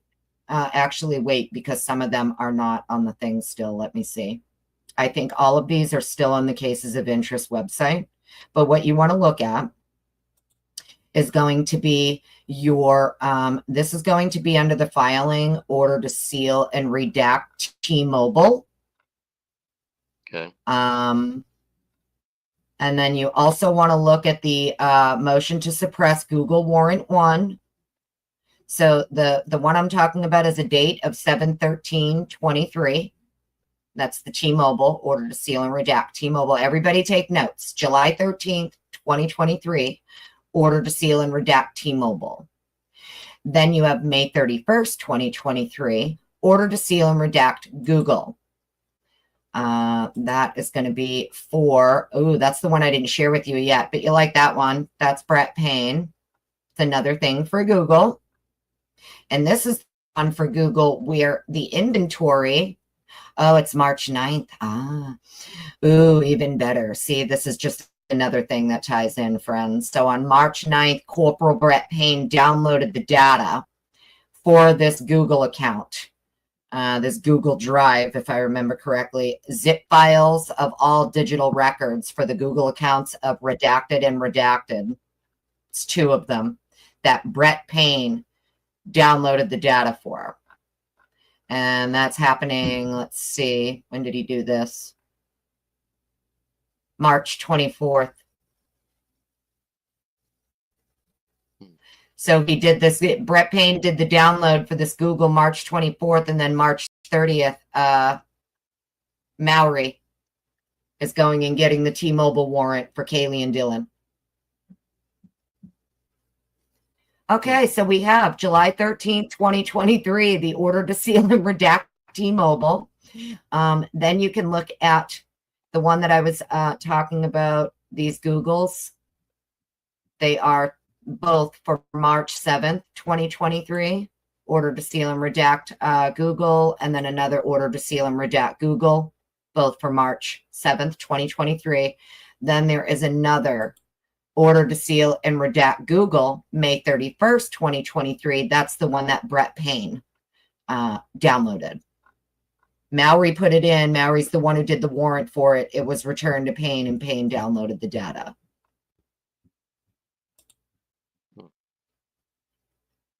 Very when you really go back and look at the dates, when you really go back and look at the dates of everything, it's very, very strange.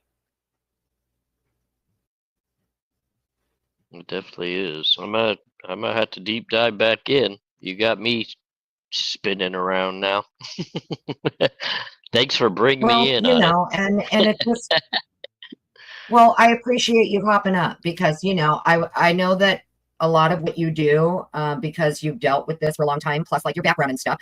I thought it would be interesting to hear from you. Like, what would that document, say to you when you read something like this from an officer, and they're claiming that like, hey, we need you to give us a warrant to get into these 2 specific phones, and we need the information from these 2 specific phones because evidence of the homicide and evidence of the crime is going to be in these 2 phones. And by the way, the time frame is for months before the crime.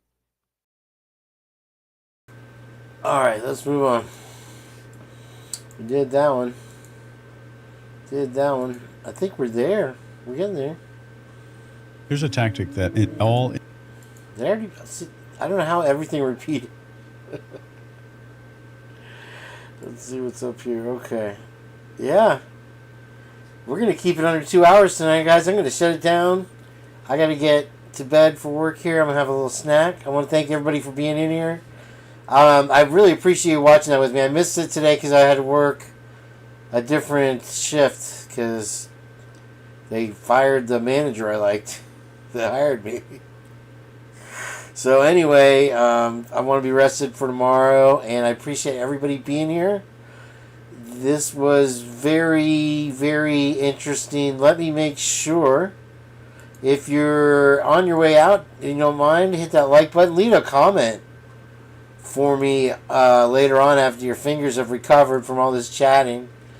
Let me make sure, because I went to... I'm not even sure. This is the link here to that video, and I skipped over it. You might want to watch the chat. There was apparently some tension that came up with Twiz and Jeff that I'm guessing it was more in the middle. But we might as well finish this out, and we'll shut it down after here. Yeah, I mean, in the back of my mind, all I could really come back to is they were heavily looking into Dylan for something, because that would be why they would want her information and Kaylee's, and they would go back to see a connection there, because they would have had warrants for many other phones if they felt they were, going in different directions. So there's something there. There is something there. It's going to be very interesting to learn what they got out of those warrants. Yeah, I agree. That's why I say we need to stay open-minded to the fact there actually might be a connection, and it's just not in the way that we think. I agree. And now I'm going to say, have a great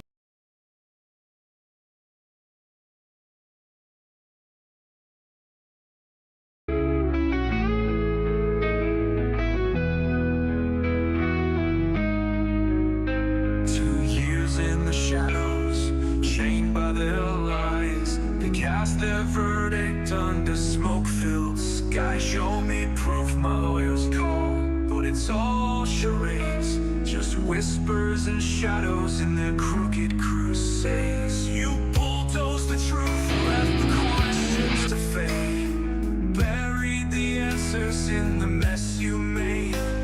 Truth and transparency, let us cutting the wire, striking a match to the house of your fire. You bulldoze the truth, left the questions to fade, buried the answers in the mess you made. Truth and transparency. Here's a tactic that the wire, striking a match to the house of your fire. You can't break what you... All right, everybody, you have a great night. Love all of you. Appreciate you being here. We'll do this again. If you're new to the Purge, please hit the subscribe button, and if you like my content, we do one just like it every few days, and get in this chat with us. It's the best thing running.